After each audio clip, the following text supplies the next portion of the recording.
Dan jangan lupa untuk subscribe YouTube channel Metro TV News dan juga nyalakan notifikasinya.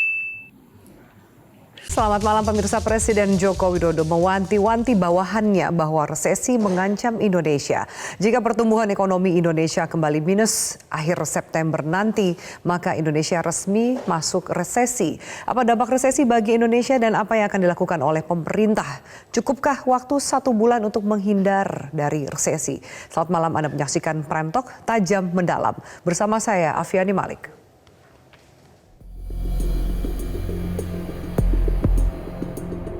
Kuartal kedua kita sudah pada posisi minus 5,3%, sudah minus.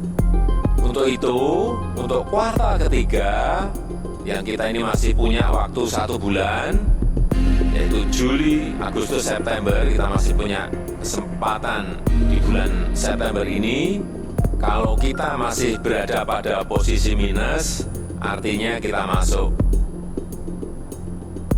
ke resesi.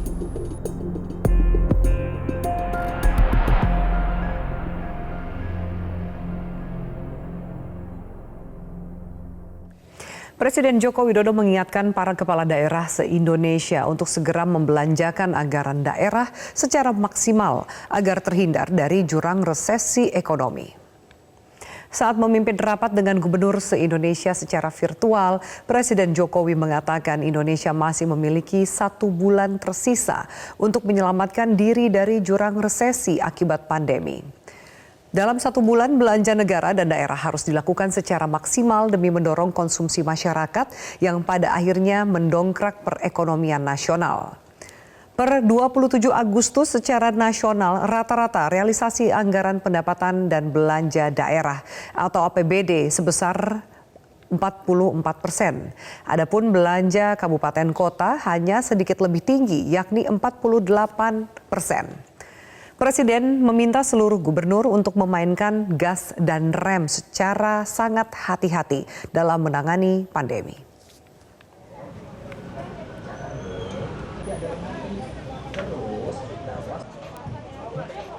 Itu untuk kuartal ketiga yang kita ini masih punya waktu 1 bulan, yaitu Juli, Agustus, September, kita masih punya kesempatan di bulan September ini. Kalau kita masih berada pada posisi minus, artinya kita masuk ke resesi. Karena itu saya minta percepat belanja APBD provinsi dan perintahkan untuk Bupati Wali Kota agar APBD kabupaten dan kota, terutama yang berkaitan dengan belanja barang, belanja modal, belanja bansos, ini betul-betul disegerakan. Sehingga bisa meningkatkan konsumsi masyarakat dan memulihkan ekonomi di daerah. Sebelum melakukan pembahasannya dalam Prime Talk, saya akan mengajak Anda untuk menyaksikan sejumlah data dan informasi berikut ini. Antara lain adalah berbagai pandangan yang disampaikan oleh Menteri soal resesi. Pertama, pada tanggal 31 Agustus 2020, Menko Polhukam Mahfud MD menyatakan bahwa bulan depan hampir dapat dipastikan 99,9% akan terjadi resesi ekonomi di Indonesia. Tapi resesi tidak akan membuat Indonesia mengalami krisis ekonomi. Sebelumnya, tepatnya tanggal 26 Agustus 2020, Menteri Keuangan Sri Mulyani mengatakan jangan menyerah dulu, masih ada 1,5 bulan, jadi kita upayakan. Kalau konsumsi bisa meningkat dan orang mulai melakukan kegiatannya. Berikutnya ada 2 menteri lagi yang berbicara dan beda pandangan soal resesi. Ada Luhut Binsar Panjaitan dan juga Erlangga Hartarto. Pertama, pada tanggal 30 Agustus 2020, Menko Maritim dan Investasi Luhut Binsar Panjaitan mengatakan kunci mendorong perekonomian di kuartal 3 adalah kompak. Kompak bekerja sama, semangat inovasi dan menjaga optimisme. Dan kami ralat sedikit di grafik tertulis Erlangga Hartarto, Menteri Keuangan, kami ralat Menko Perekonomian Erlangga Hartarto pada tanggal yang sama yaitu 30 Agustus 2020 juga mengatakan Indonesia di kuartal 2 2020 pertumbuhannya minus 5,3%. Secara teori masuk ke arena resesi kalau pertumbuhan ekonomi 2 2 kuartal berturut-turut semakin turun. Tapi kalau ada perbaikan dari minus 5,3% ke angka yang lebih rendah, secara teknis bukan resesi. Technically itu bukan resesi. Itulah yang disampaikan oleh 4 menteri yang memiliki pandangan yang berbeda soal resesi dan juga krisis. Sebenarnya apa sih beda antara resesi ekonomi dan juga krisis ekonomi? Kita akan membahas dari resesi terlebih dahulu. Resesi adalah periode penurunan ekonomi sementara, di mana perdagangan dan aktivitas industri berkurang ditandai dengan penurunan PDB dalam 2 kuartal berturut-turut. Apa sebenarnya dampak dari resesi? Dampak dari resesi diantaranya pengangguran yang meningkat dan kemudian ada penjualan barang yang melambat yang mengakibatkan diantaranya bisnis yang bisa terjadi kebangkrutan. Ada kebiasaan belanja yang berubah dan ini akan mempengaruhi pada konsumsi rumah tangga. Tentu saja dampak lainnya adalah penghasilan yang rendah atau penghasilan yang menurun atau penghasilan yang minim yang berpengaruh pada pembayaran kredit. Di antaranya ada potensi terjadi kredit rumah macet. Dan ini untuk kaum muda, di mana kaum muda atau angkatan kerja sulit mendapatkan pekerjaan. Itu adalah definisi dan juga dampak dari resesi. Saya akan mengajak Anda untuk mengulas lebih jauh apa itu sebenarnya krisis. Berbeda dengan resesi, krisis adalah keadaan ketika terjadi penurunan kondisi ekonomi yang drastis ditandai dengan laju inflasi tinggi dan pertumbuhan ekonomi macet. Sama seperti resesi, krisis juga memiliki dampak dalam kehidupan dan juga ekonomi. Di antaranya bisa dikatakan dampak krisis lebih besar. Ada PHK besar-besaran terjadi dari banyak perusahaan. Kemudian pemerintah bisa dikatakan sulit untuk membiayai belanja negara. Dan salah satu indikatornya harga kebutuhan bahan pokok naik secara tajam. Dan nilai tukar uang juga naik tajam, bisa dikatakan bahkan tidak terkontrol. Lalu dari penjelasan ini apa strategi yang bisa dilakukan untuk menghindari resesi? Strategi ini kami ambil bersumber dari Kementerian Keuangan. Ada kurang lebih 3 hal sedikitnya yang bisa dilakukan untuk melakukan strategi menghindari resesi.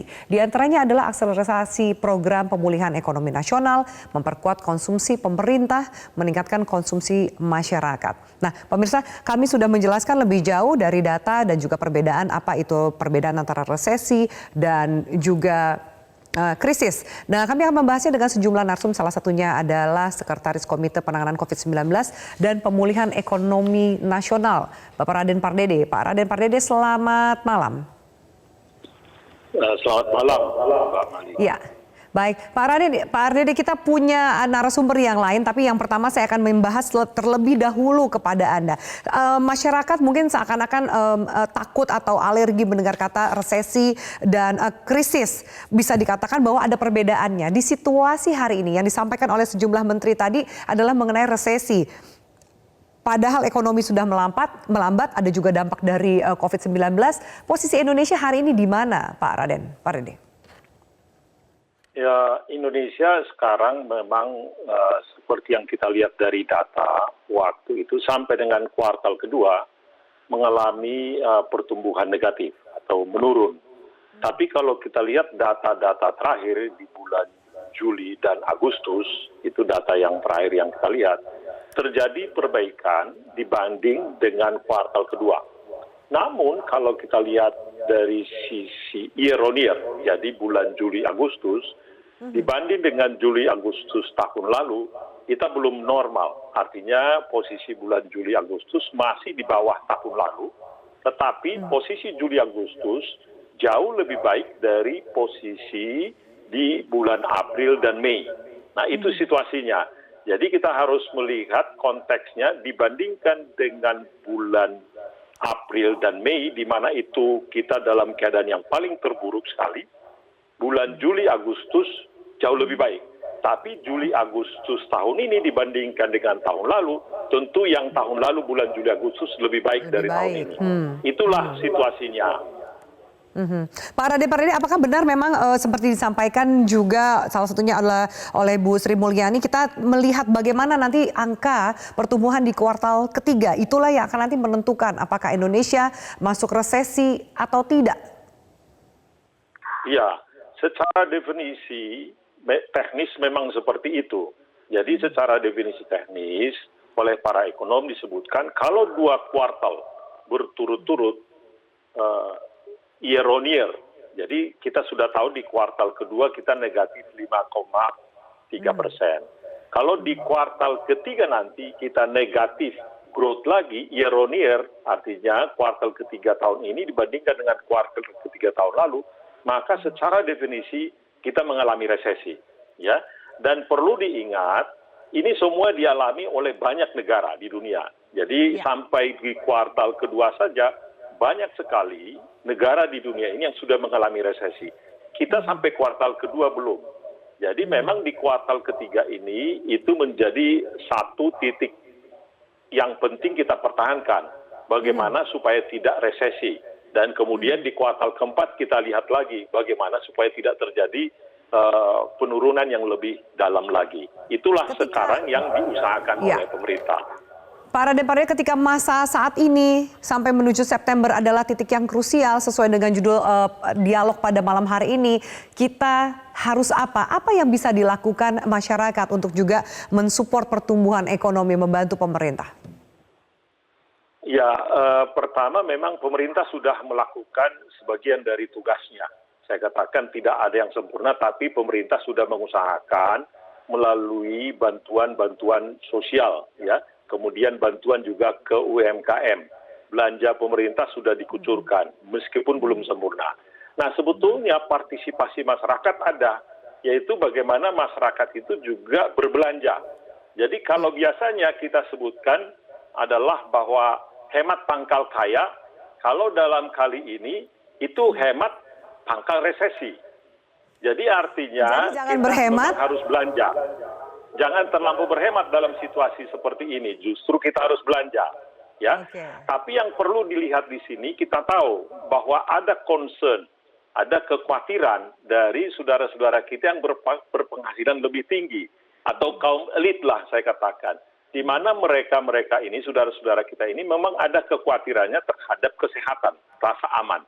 Dan itulah yang memang yang harus dilakukan. Itu menjadi prasyarat supaya mereka-mereka yang punya dana ini, yang punya uang ini, mereka bisa belanja atau mereka juga berinvestasi. Itulah kuncinya. Jadi sebetulnya di sini kalau kita lihat lebih jauh lagi, bahwa masalah kesehatan ini, disitulah partisipasi masyarakat yang paling jelas, yaitu yang disebutkan dengan 3M itu. Bagaimana kita memakai masker, bagaimana kita mencuci tangan, bagaimana kita menjaga jarak supaya kesehatan kita tidak memburuk dan menjaga diri kita dan menjaga diri orang lain juga. Itulah sebetulnya partisipasi masyarakat aktif yang bisa dilakukan oleh siapa saja. Baik Pak Raden Pardede, kita harus jeda. Tadi Anda sempat mengatakan bahwa yang bisa dilakukan masyarakat adalah berpartisipasi, ada meningkatkan konsumsi rumah tangga dan juga bisa melakukan investasi atau usaha. Nah, setelah jeda kami akan mengajak Anda dan juga para narasumber untuk melihat ada sejumlah narasumber yaitu warga yang ternyata mampu berpartisipasi aktif dalam menjaga terutama kondisi finansial mereka di masa pandemi. Sesaat lagi tetaplah bersama kami. Terima kasih Anda masih bersama kami di Prime Talk. Pemirsa, pandemi COVID-19 telah memaksa jutaan pekerja dirumahkan. Bahkan tidak sedikit yang harus mengalami pemutusan hubungan kerja. Seperti yang dialami oleh seorang pilot yang akhirnya harus banting setir menjadi seorang pedagang mie ayam. Kita simak kisahnya. Namanya Megah Putra Perkasa. Puluhan tahun ia menjadi pilot, mengemudikan burung besi mengelilingi seantero negeri. Namun kini, tangannya tak lagi di belakang kemudi pesawat. Kini Megah sibuk di depan panci dan mangkuk mie ayam. Sejak pandemi COVID-19 memaksa setiap orang membatasi perjalanan, industri penerbangan turut terkena dampaknya. Sudah berbulan-bulan Megah tidak lagi terbang. Akibatnya, pemasukan Megah, sang kepala keluarga pun berkurang. Ditambah kesulitan perusahaan yang sedang menghadapi krisis sehingga gaji yang diterima Megah sebagai pilot maskapai komersial pun dikurangi. Juni 2020, Megah akhirnya memilih untuk berjualan mie ayam. Dibantu oleh istri dan anak, ia memilih berjualan secara online melalui grup WhatsApp. mie racikan megah ternyata disukai pembelinya. Dari penjualan hanya 30 hingga 60 porsi per hari, kini Megah bisa menjual lebih dari 100 porsi mie ayam setiap harinya. Sekarang Megah bahkan memiliki sebuah kios kecil di daerah Tangerang. Pandemi corona yang belum jelas kapan berakhir, kini tak lagi menakutkan bagi Megah. Tim Liputan Metro TV. Dan langsung saya sapa Pak Megah Putra Perkasa. Pak Megah, selamat malam. Selamat malam, Mbak. Ya, Pak Megah, ada juga bergabung bersama kita Sekretaris Eksekutif 1 Komite Penanganan COVID-19 dan Pemulihan Ekonomi Nasional, Pak Raden Pardede. Jadi silakan Pak Raden kalau mau menanggapi lebih jauh, tapi saya mau tanya ke Pak Megah Putra Perkasa terlebih dahulu. Pak Megah, situasi pandemi ini banyak dianggap sebagai beban dan tantangan, tapi Anda melihat sebuah kesempatan di situ. Bisa Anda ceritakan lebih jauh kenapa akhirnya memilih untuk jualan mie ayam dan ternyata hasilnya luar biasa, 100 porsi sehari, bahkan Anda sudah memiliki sebuah kios. Silakan Pak Megah. Sebenarnya saya memulainya dari online itu dari awal. Begitu mulai di lockdown, kita harus berhenti terbang kurang lebih waktu itu selama 2,5 bulan. Sehingga saya dapat informasi kemungkinan akan krisis seperti ini akan lebih panjang lagi hingga tahun depan. Jadi saya memutar otak bagaimana bisa bertahan dengan tabungan yang ada. Tidak hanya menggerus, kata orang jangan sampai nunggu kapal karam kita cari selamat. Jadi ya udah saya harus berpikir keras, sehingga saya mulai cari jual makanan, dari survei dulu ke teman-teman, kira-kira mereka maunya seperti apa. Dari saya, istri, adik ipar dan adik saya juga bantu, sehingga dapatlah mie ayam itu, Mbak. Gitu. Dan memang butuh survei yang cukup lama kita untuk apakah mie ayam seperti apa yang diinginkan teman-teman, terutama lingkungan sekolah ya, yang sehat dan segala macam itu. Apakah saat ini Anda sudah mulai terbang lagi karena Anda masih tercatat menjadi pilot dari Lion Air Group? Alhamdulillah sejak bulan Juli kita sudah mulai terbang, tapi sangat dibatasi karena penumpang masih cukup sedikit sekali. Jadi hanya 2 minggu kita dibatasi terbang untuk jumlah pilot yang sangat banyak. Itu sudah termasuk alhamdulillah. Karena rekan-rekan kita yang di luar negeri banyak yang belum terbang sama sekali bahkan sampai hari ini. Jadi Anda masih terbang dan satu sisi usaha mie ayam ini juga masih berjalan. Bisa saya tanyakan dari mana modal yang Anda miliki, pribadi atau pinjam dari bank, Pak Megah? Mungkin seperti yang tadi Pak Raden informasikan ya, kita untuk menghadapi krisis ini kita harus berbelanja. Jadi alhamdulillah di lingkungan kita, lingkungan teman-teman WhatsApp, siapa yang berbelanja yang beli ya kita juga. Ada yang jual teh, kita yang beli, ada yang jual mie ayam, kita beli. Jadi ekonomi terus berputar di antara kita. Alhamdulillah. Seperti saya bukan punya kios, tapi kebetulan teman yang punya usaha rumah warung makan, tahu saya jualan online, menawari, gimana kalau kita mau berjualan di tempat saya, katanya. Jadi saya bilang saya belum punya modal apa-apa, jadi dibantu sama dia. Seperti itu Pak, saling bantu. Oke, baik. Saya doakan semoga sukses usaha dari Pak Megah. Pak Raden Pardede, silakan Anda tanggapi. Ini salah satu bukti nyata ada partisipasi dari masyarakat. Anda mau berkomentar apa nih Pak? Ya, kita sangat berterima kasih kepada saudara kita, Pak Megah ini. Ini adalah orang-orang yang menjadi contoh inspirasi, saya pikir. Yang artinya tidak mudah menyerah, tidak mau berpangku tangan, dan menyerah terhadap keadaan begitu saja. Dan ini menurut saya menjadi sumber inspirasi kepada saudara-saudara kita yang lain. Bahwa kita harus bisa adaptif. Kita harus bisa melakukan artinya tolong-menolong. Tadi disebutkan tadi itu adalah satu hal yang baik sekali. Bahwa ternyata satu modal sosial orang Indonesia adalah bahwa kita bisa saling memberikan informasi, bahkan saling tolong-menolong antara teman. Itu kan bagus sekali.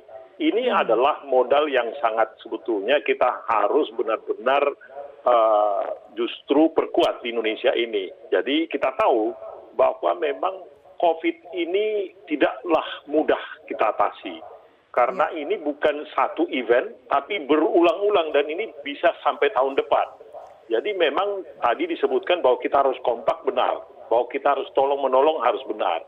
Ini sudah bagus sekali. Jadi terima kasih Pak Megah atas contoh ini. Ini adalah memang kita harus menjadi tetap punya harapan dan tidak menyerah, bahkan ada opportunity yang kita bisa ambil di tengah situasi ini. Pak Raden, sebagai informasi untuk pemirsa, mungkin kalau kita bicara soal resesi secara sepertinya makro sekali, luas sekali, bagaimana usaha-usaha terutama home industry yang mulai tumbuh menjamur di masa pandemi ini, salah satu usaha seperti punya Pak Megah ini bisa membantu jadi buffer resesi ekonomi nasional kita? Ya, itu memang setuju kita melihatnya, karena sebetulnya seperti yang kami katakan tadi, pemerintah juga sekarang ini punya program secara khusus untuk super mikro. Ya, super mikro itu di mana pemerintah memberikan memang tidak besar bantuan sosial sebesar 2,4 juta untuk yang super mikro. Di samping 2,4 juta rupiah ini, maka pemerintah juga memberikan bunga yang sangat rendah untuk pinjaman sampai 10 juta. Ini yang super mikro. Jadi ini kita giatkan ini diharapkan akan mencapai 12 juta pedagang-pedagang atau juga usaha super mikro, usaha mikro kecil. Ini adalah bagian dari situ. Tentu bukan hanya lewat bantuan pemerintah. Tadi misalkan saudara kita sanggup, saudara kita memang tidak dalam keadaan yang baik dan mereka berkekurangan, kita juga bisa bantu. Ini yang kami katakan tadi, modal sosial ini kita harus gunakan, kita harus saling membantu, even antar keluarga. Baik, sebelum saya akan tanya lebih jauh kepada Pak Megah apa juga tantangan yang dialami selama menjalani usahanya, saya akan membacakan informasi berikut ini di mana Menteri Koperasi dan UMKM Teten Mas Duki mengatakan sedikitnya ada 47% usaha mikro, kecil dan menengah yang harus gulung tikar karena dampak pandemi. Menurut Teten, kebanyakan UMKM mengalami masalah kesehatan arus kas sehingga harus merumahkan tenaga kerja mereka. Namun meski harus bersiasat dengan keadaan, tidak sedikit juga pelaku UMKM yang mampu bertahan bahkan bangkit melawan dampak pandemi COVID-19. Di antaranya memang pembatasan aktivitas sosial selama 3 bulan telah berdampak pada usaha milik Darwinah, pelaku usaha kecil dari Desa Kenanga, Kecamatan Sindang, Kabupaten Indramayu, Jawa Barat. Usaha jual beli buah segar dan olahan makanan khas daerahnya sempat mati suri karena aturan penutupan kios sehingga gagal ekspor. Tidak hanya Darwinah yang harus gigit jari, ada ratusan pelaku UMKM di desanya harus juga menanggung beban serupa. Dan tidak sedikit pelaku UMKM yang sebelumnya adalah mantan tenaga kerja Indonesia di luar negeri harus merasakan usaha yang dibangun bertahun-tahun gulung tikar. Namun perlahan Darwinah dan perempuan pelaku UMKM di Desa Kenanga bangkit. Mereka belajar melihat peluang dan berinovasi.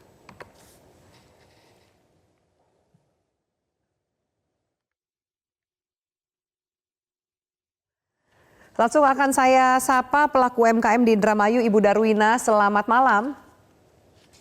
Selamat malam. Assalamualaikum Mbak Afiani. Waalaikumsalam Ibu Darwinah. Ibu Darwinah, sama pertanyaannya seperti Pak Megah tadi. Sejauh ini bagaimana usaha yang dimiliki oleh Ibu Darwinah dan juga ada pelaku UMKM lainnya ya Bu ya?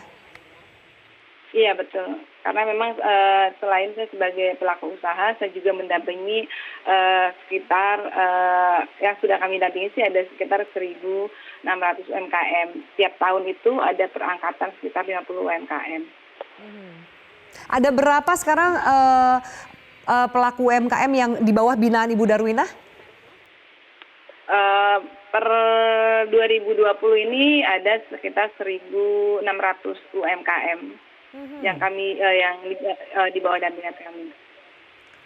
Soal penjualan dan transaksinya seperti apa Bu di masa pandemi ini? Awal-awal sih, awal pandemi itu datang, apalagi adanya lockdown, ya kan, kami sempat stres juga, sempat berpikir bagaimana caranya agar ekonomi kami pelaku UMKM itu bisa bangkit. Kemudian alhamdulillah melihat situasi kondisi yang terjadi di lapangan membuat kami mengamati peluang atau mengambil peluang yang ada sehingga berbagai macam strategi kami lakukan agar dapur kami bisa ngebul seperti itu. Mhm.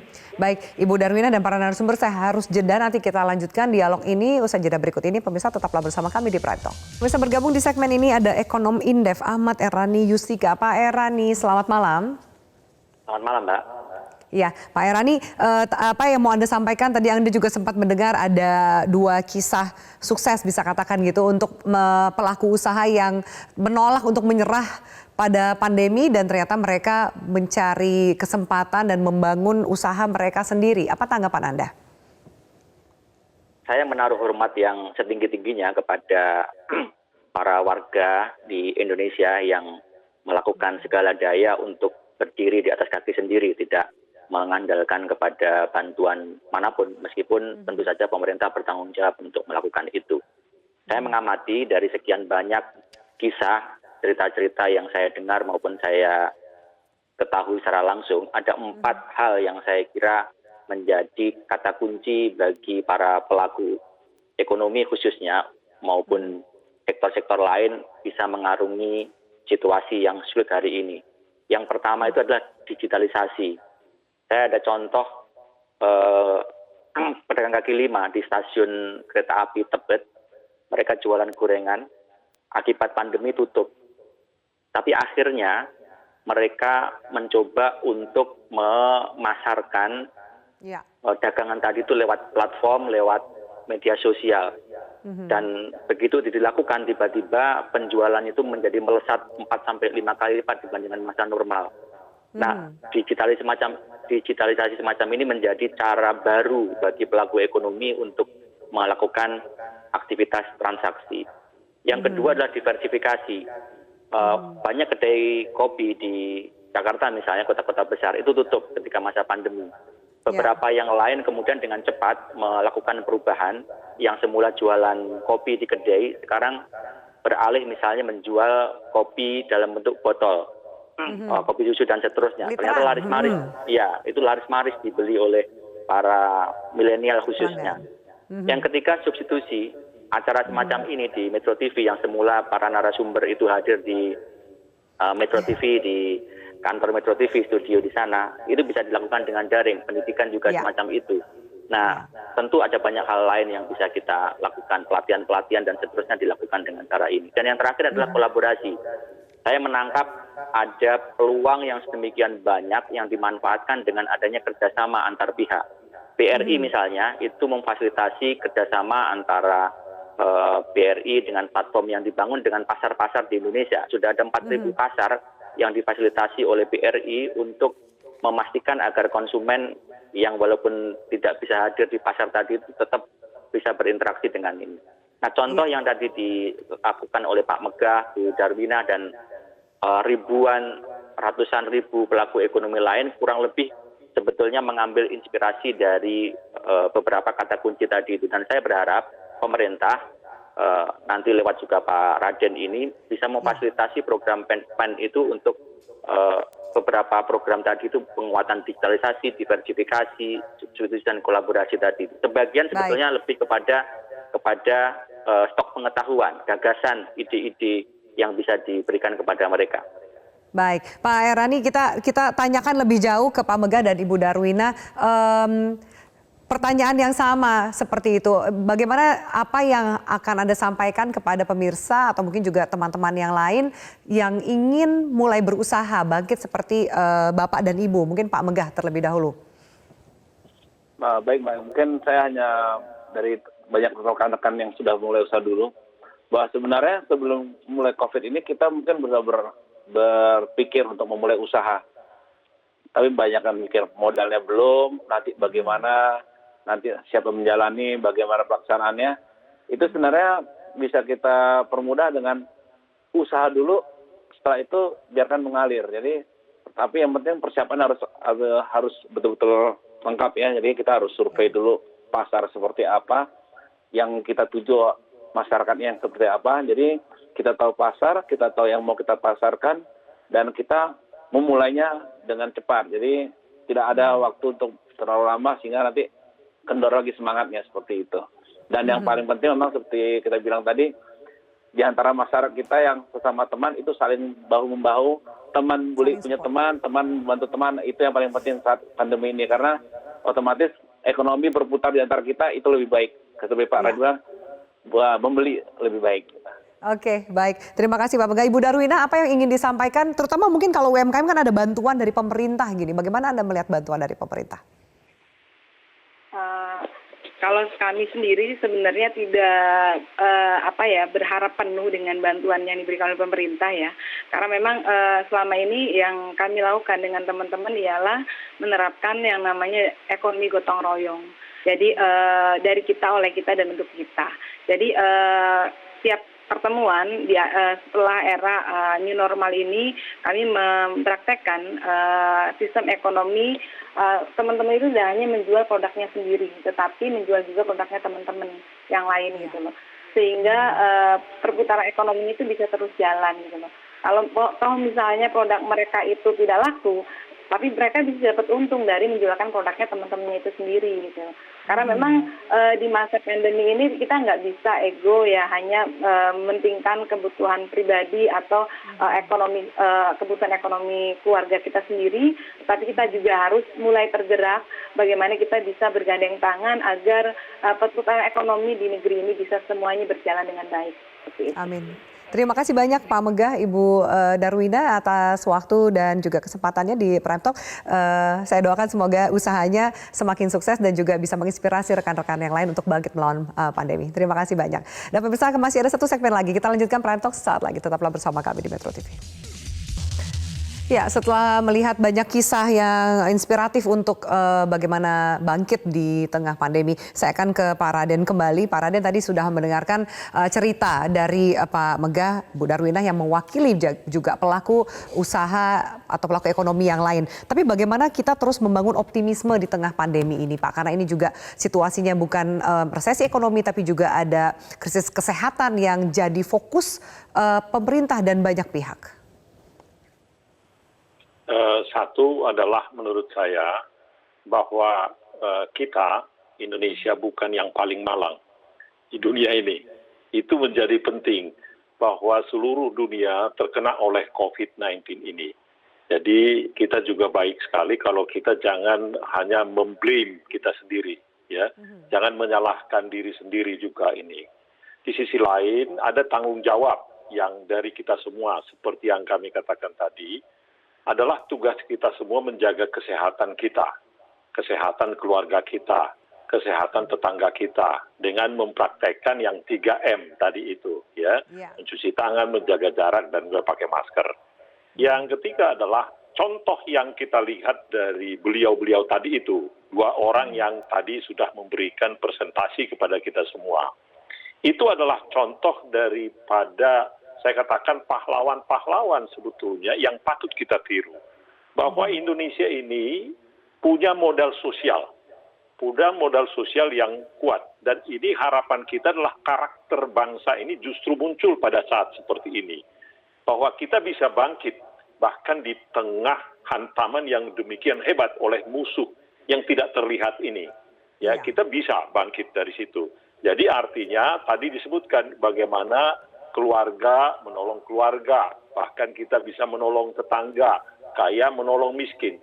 Itu adalah modal sosial dalam situasi seperti ini. Kemudian disebutkan juga jangan menyerah, bangkit, dan selalu akan ada peluang.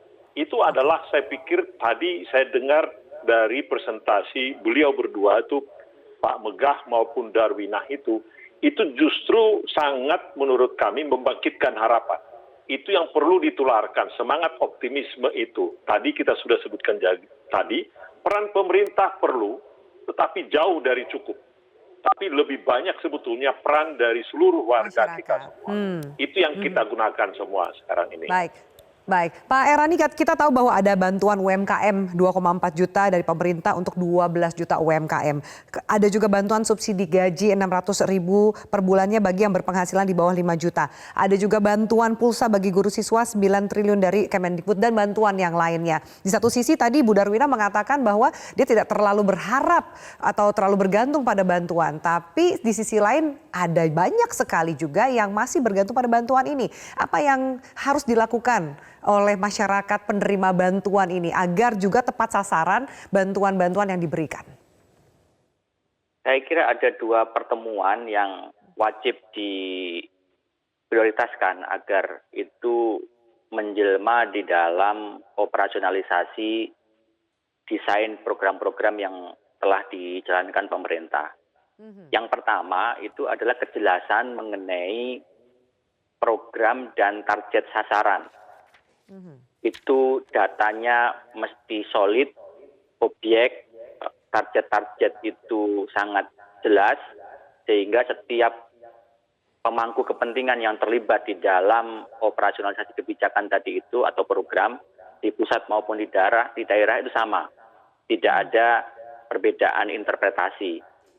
Nah, yang kedua, pada level masyarakat tadi itu yang dibutuhkan saat ini adalah adanya kepastian agar mereka itu terus-menerus memiliki akses atas seluruh program-program yang didesain oleh pemerintah.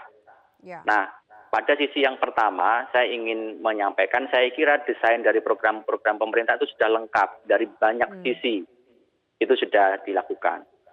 Nah, tentu akan ada penyempurnaan di hari-hari yang akan datang sesuai dengan perkembangan yang ada. Nah, oleh karenanya, dalam situasi yang sekarang ini, yang Presiden inginkan adalah percepatan dan kepastian. Nah, dalam hal ini ada beberapa program seperti subsidi bunga, restrukturisasi kredit yang dianggap oleh beberapa lembaga yang mengoperasionalisasikan itu masih belum sederhana prosesnya. Itu mesti ada perbaikan-perbaikan. Misalnya PMK itu diminta untuk diperbaiki. Saya kira itu menjadi masukan yang perlu diperhatikan. Nah, mengenai bantuan-bantuan yang sifatnya produktif tadi itu saya kira harus menjadi lokomotif ke depan. Kalau yang proteksi sosial dalam bentuk rastra misalnya atau pulsa dan seterusnya itu sesuatu yang sifatnya obligatori gitu ya, itu mandat wajib yang dilakukan. Tetapi nanti untuk yang sifatnya produktif itu mesti ada target-target. Mereka yang diberikan bantuan misalnya, dia yang pertama usaha mikro atau usaha kecil diberi bantuan asal misalnya membuka 1, menambah 1 atau 2 lapangan pekerjaan, tambahan tenaga kerja, atau minimal dia tidak melakukan PHK. Nah, itu contoh sederhana agar setiap bantuan tadi itu memiliki makna untuk bisa memitigasi penambahan jumlah penduduk miskin maupun pengangguran. Sedangkan untuk masyarakat saya kira kisah-kisah seperti yang dilakukan tadi bukan sekedar atas inisiatif pribadi atau orang per orang. Ada beberapa kategori masyarakat yang karena pendidikan, karena pengetahuan, karena akses informasi, serta di daerah terpencil, yang inspirasi semacam itu tidak mungkin dilakukan oleh individu-individu, tetapi mesti ada institusi tertentu, perguruan tinggi, organisasi masyarakat sipil, dan seterusnya, yang gotong royong untuk mengadopsi inspirasi tadi itu menjadi sebuah aksi sehari-hari bagi warga yang terkena dampak pandemi. Baik, Pak Raden terakhir, nah ini juga mungkin seperti yang disampaikan oleh Pak Erani, bagaimana peran kepala daerah, mulai dari gubernur, bupati, wali kota, dan lain-lain untuk terus memberikan support dan memantau perkembangan pelaku ekonomi di daerah mereka? Ini memang peran daripada pemimpin, ya, sangat penting sekali. Jadi memang baru hari ini ada rapat dengan kepala-kepala daerah, para gubernur di seluruh Indonesia. Sekarang kita akan libatkan program kita ini bukan hanya program dari pusat, yang kita sebutkan program penanganan COVID dan juga program pemulihan ekonomi nasional. Mulai hari ini kita sudah canangkan bahwa kita akan melibatkan para gubernur-gubernur ini, para kepala daerah ini untuk ikut serta aktif, bahwa mereka juga adalah pemilik daripada program ini dan mereka juga bertanggung jawab untuk masyarakat semua. Itu yang kita akan lakukan, Mbak. Dan terima kasih masukannya Pak Erani. Baik, terima kasih atas waktunya Pak Raden Pardede, Pak Ahmad Erani Yustika, dan tadi ada Pak Begah dan Ibu Darwinah di Prime Talk. Semoga bisa menginspirasi semua. Terima kasih atas atensi Anda pemirsa. Kita jumpa lain kesempatan. Selamat malam. Sampai jumpa.